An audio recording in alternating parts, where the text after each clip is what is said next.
Michael Perry. Now from all of us, the whole team here, we would like to offer our condolences.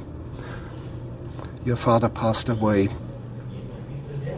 Okay, on the 10th. My dad died 13 days ago. 13 days ago. Yeah, on June 10th. But you will die, or you are scheduled for execution, so right. Only 8 days. Yes, sir. How are you doing? I'm a Christian, so, I believe that, paradise awaits one way or the other. So I tell people all the time, I'm either going home or home. So I'm either going home to the world or home to God. So, as the days get closer, I can feel the pressure on my shoulders. They call it clinical depression, where I just start having less motivation to do things, less energy. You get frustrated at the system. How can they not see, my situation is wrong? I used to write all the time and have a lot of energy, and I just don't have it anymore. Breaking news out of Huntsville, Texas. It is the 1st of July, 2010. A 28-year-old man is strapped to a gurney inside the execution chamber. His name is Michael James Perry. In minutes, the state will end his life. Before the drugs enter his veins, he speaks. He says he forgives everyone involved in what he calls this atrocity. Then his voice breaks. He cries out for his mother. He tells his late father, "I'm coming home." But there is one thing he does not do. He does not look at the victim's family. They are standing right there, behind the glass, just a few feet away. He never turns his head. And here is what makes this case impossible to forget. 3 people were murdered that night in 2001. Michael Perry was not alone. His partner was there too, for all 3 killings.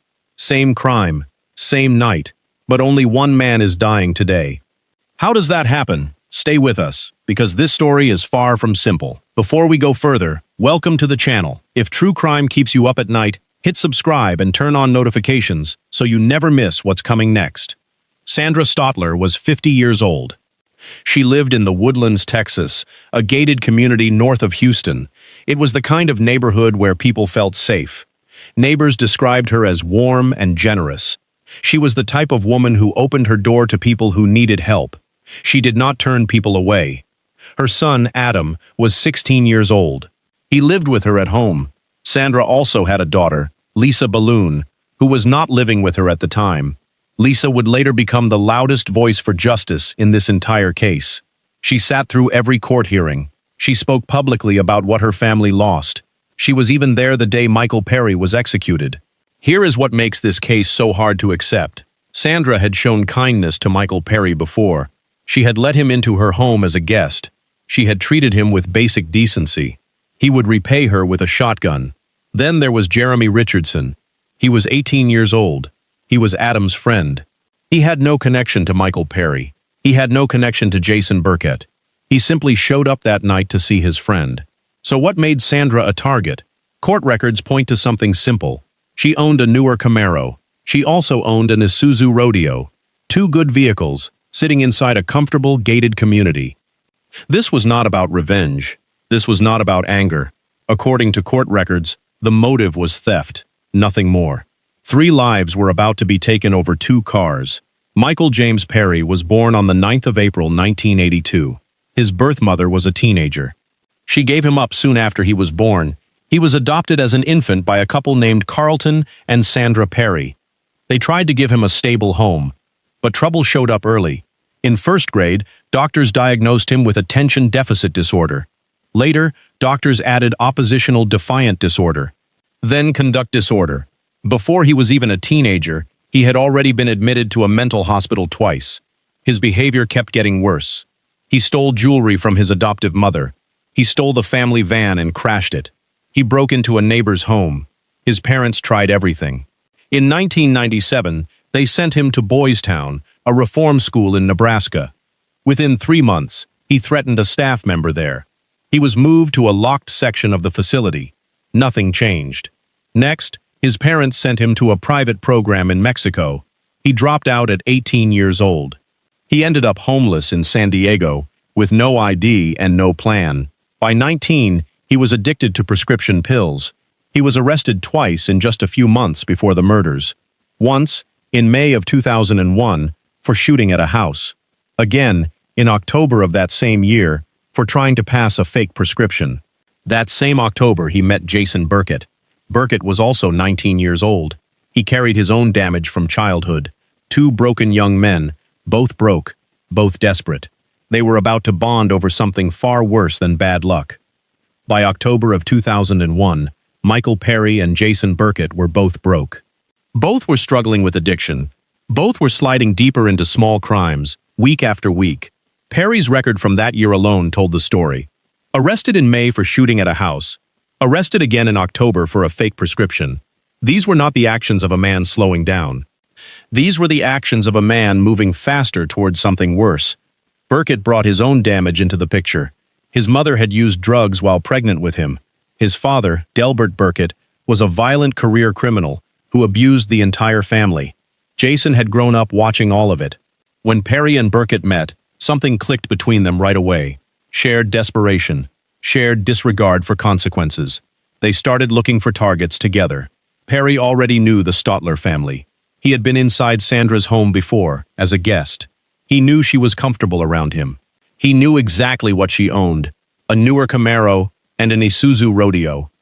According to court records, the two men discussed the plan ahead of time. They wanted new cars, and they had already picked the family who would pay for it. There was no hesitation documented anywhere, no warning signs of backing out. Just one more piece still needed to fall into place, a truck, and the woman who would be driving it. There was a third person tied to this plan. Her name was Kristen Willis, Jason Burkett's girlfriend at the time.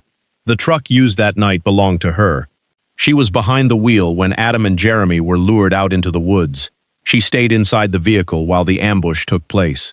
The weapon was a 12-gauge shotgun, brought along by Perry. It would later be recovered by police, sitting inside the stolen Isuzu Rodeo.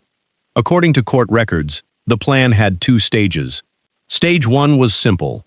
Arrive at Sandra's home, ask to spend the night, wait for everyone to fall asleep, then quietly steal the Camaro. But that plan changed the moment Sandra opened her door. She told them Adam would not be home for another 2 hours, so they adjusted. They parked the truck down the street. Then they walked back on foot. Stage 2 was already forming in their minds, and it involved far more than a stolen car. Before we go into what happened next, take a second to hit that subscribe button and drop a like on this video. It genuinely helps this channel keep telling these stories the right way. Now, back to that night.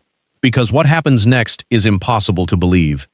It was the 24th of October, 2001, late evening in the Woodlands, Texas. Michael Perry and Jason Burkett arrived at Sandra Stotler's home, driving Kristen Willis's truck. Sandra answered the door. She told them Adam would not be home for another 2 hours. They left. But they did not go far. They parked the truck down the street. Then they walked back toward the house on foot. No hesitation. Burkett knocked on the front door and kept Sandra talking. While she was distracted, Perry slipped around to the back of the house. He was carrying the shotgun. He got inside and hid in the laundry room. Then he knocked on the back door from the inside. Sandra came to check. Perry shot her. According to court records, she did not die right away. She tried to get up. Perry shot her a second time. Sandra Stotler, 50 years old, a mother who had once fed this man and let him sleep under her roof, died on the floor of her own home. They wrapped her body in sheets. They loaded her into Willis's truck. They drove to a nearby lake and dumped her body in the water. Then they drove into Conroe to pick up Kristen Willis. The group returned to the gated community, and they waited. Adam arrived home in the Isuzu Rodeo. His friend, 18-year-old Jeremy Richardson, was with him. Perry and Burkett told the two teenagers a story. They said a friend had accidentally shot himself out in the woods and needed help. Adam and Jeremy followed them without asking a single question. According to Perry's own confession, Burkett shot Jeremy first. Jeremy died instantly. Burkett then told Adam he would take him to see the others. Adam followed. Perry stood and watched as Burkett shot Adam 3 times. Adam was 16 years old. Perry walked over to Adam's body. He reached down and took the car keys. 3 people were dead within a matter of hours. Sandra, Jeremy, Adam, and the motive behind all of it, according to court records, was a car. Perry and Burkett cleaned up whatever evidence they could. Then, with 3 bodies left behind them, they drove into town and went to a nightclub. 3 people were dead, and Michael Perry spent that same night on a dance floor. In the days right after the murders, Michael Perry and Jason Burkett showed no fear at all. They used Sandra Stotler's stolen credit cards at stores around Conroe, spending her money like it belonged to them. Perry drove the stolen Camaro openly through town. He made no attempt to leave Texas, no attempt to hide. Meanwhile, the families of Sandra, Adam, and Jeremy had nothing. No news. No arrests. No explanation for where their loved ones had gone. Just silence, and the slow, unbearable fear that something terrible had happened. 2 days after the murders, on the 26th of October, Perry tracked down Kristen Willis. He pressed the loaded shotgun against her body. He told her plainly, "I have already killed somebody. It's not going to hurt me to kill anyone else." That threat would later become part of the court record, entered as evidence against him. At that moment, no one outside this small circle knew that 3 people were already dead. The Woodlands had no idea what was coming. On the 26th of October, 2001, a police officer spotted Michael Perry driving the stolen Camaro. He was committing a traffic violation. The officer tried to pull him over. A chase followed. Perry crashed the car and ran on foot. Officers caught him and placed him under arrest. But here is the detail that is hard to believe. Perry was booked under Adam Stotler's name. He still had Adam's wallet in his possession, the same wallet taken from a 16-year-old boy who had just been shot 3 times. Using that stolen identity, Perry was processed and released on bond.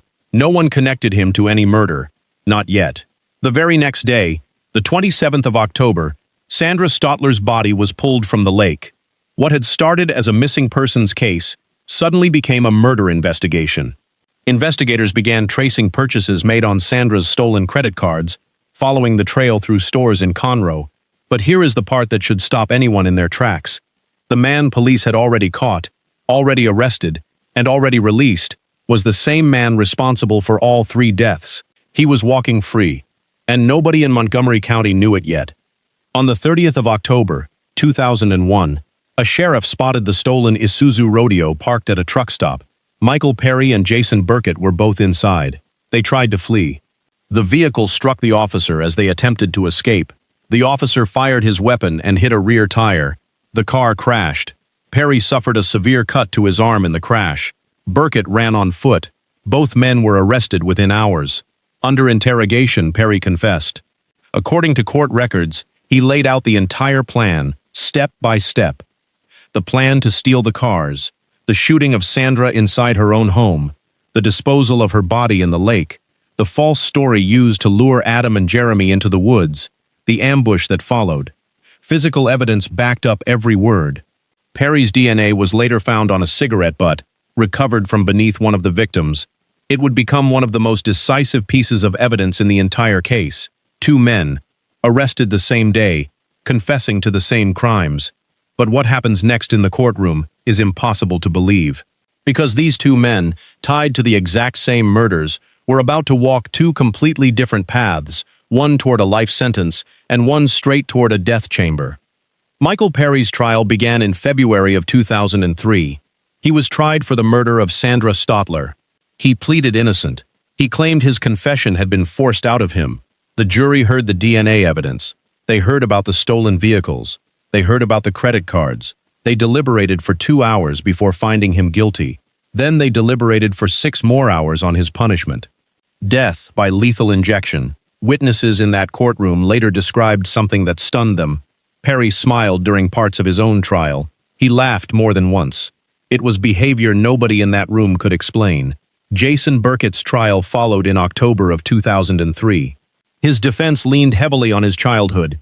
His father, Delbert Burkett, already sitting in prison for indecency with a child, was brought in to testify. He begged the jury to spare his son's life. 2 women in the courtroom were seen crying as he spoke. The jury spared Burkett by just 2 votes. Life in prison, with parole eligibility set for the 1st of November, 2041. Perry's appeals continued for years afterward. He raised questions about the timing of the murders. He raised doubts about a forensic examiner whose credibility was later challenged. Every single appeal was denied. The Texas Court of Criminal Appeals upheld his death sentence. 2 men, 1 crime scene, 2 very different futures. Michael Perry spent almost 7 years on death row. He kept claiming he was innocent the entire time. even during an on-camera interview for a documentary about his case. On the 1st of July 2010, he was moved to a holding cell just steps away from the execution chamber. That afternoon, his mother came to see him, the visit held through a pane of glass. It was the only moment that day he showed any real emotion. His eyes filled with tears. His shoulders dropped. His final meal was brought to him: 3 bacon, egg, and cheese omelets, 3 chicken and cheese enchiladas, 3 sodas. He ate slowly. He did not finish it. Roughly 90 minutes before his scheduled execution, the United States Supreme Court rejected his final appeal. Inside the execution chamber, Perry was strapped to the gurney. When asked for his final words, his voice trembled. He said he forgave everyone involved. He called out to his mother, telling her he loved her. He spoke to his father, who had died just weeks earlier, saying, "I'm coming home." As the drugs took effect, his eyes fluttered. A single tear ran down his cheek. He was pronounced dead at 6:17 in the evening. He became the 14th person executed in Texas that year. Jason Burkett remains in prison to this day. Kristen Willis was never charged, granted full immunity for her cooperation. Burkett's father, Delbert, died years later, still serving his sentence behind bars. 3 lives were taken in one night in 2001. Only one man ever paid with his own life. Outside the death chamber, Lisa Balloon spoke quietly to reporters. She said she needed to look into Michael Perry's eyes to see if he was truly the monster she had built him up to be in her mind. She said she found her answer that evening. 2 mothers left Huntsville that day, carrying 2 different kinds of grief. One had lost her daughter and her grandson, murdered in the same night, 9 years earlier.